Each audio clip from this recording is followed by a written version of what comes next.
Hey guys, Scott here. I'm going to do a quick review today of the Ghostek Shades. These are actually Bluetooth sunglasses that you can wear and listen to music and talk on the phone. And in all transparency, they sent me these for free to review, so let's jump into it.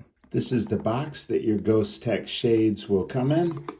And from here, one of the things that I really liked was the solid case. Very hard case to help protect the glasses. And when we open these up, right inside, what you'll see first is directions that you can scan. And right here are your Ghostek Shades. And as soon as you turn these on, open them up, they turn on, and all you have to do is connect to Shades on Bluetooth, and you'll automatically connect to your phone.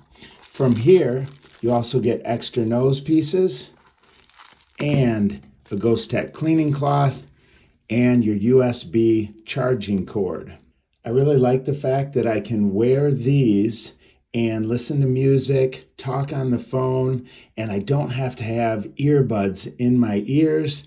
And of course, I have a very good high quality pair of sunglasses that I can wear as well. Overall, I really like the Ghostek Shades. They are really comfortable. I tried the other nose pieces, and the one that comes standard on these work great. And as far as how loud they go, you'll definitely be able to hear everything talking on the phone and listening to music. I will tell you that if you have earbuds that you put in, especially the Apple brand, those are going to be a little bit louder, but I think they're perfect and they're an excellent pair of sunglasses. I would definitely recommend them.